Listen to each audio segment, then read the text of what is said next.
आजिर आउ गोटे सुंदर वीडियो को आपण मानक स्वागत। खुशी केमिति गाड़ी शब्द शुणी जानी पारुची किए आसिले बोली वीडियो को लास्ट पर्यंत देखले आपण माने जानि पारिबे। मु आज खराबेळ खाइबारे बनेइची कंचा मटर आलूर तरकारी। एबे तो शीत दिन चलची जोटा कि सहजरे हमको मिली जाउची कंचा मटर। आ गोटे भल जिनिस करची सांग माने मु जोटा पिता शाग आलू बैगण पड़िकी भजिया है। ये रेसिपीटा कहार कार पसंद प्लीज कमेंट माध्यम जनइबे।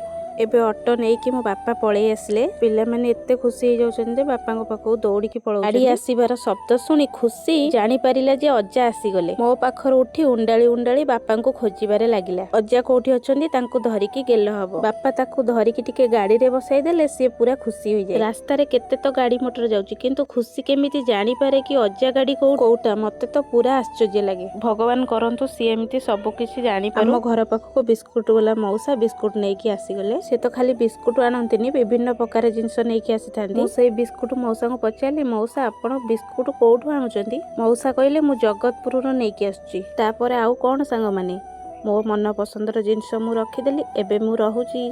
जय जगन्नाथ। पुणी देखा आउ गोटे छोट मिनी ब्लॉग रे।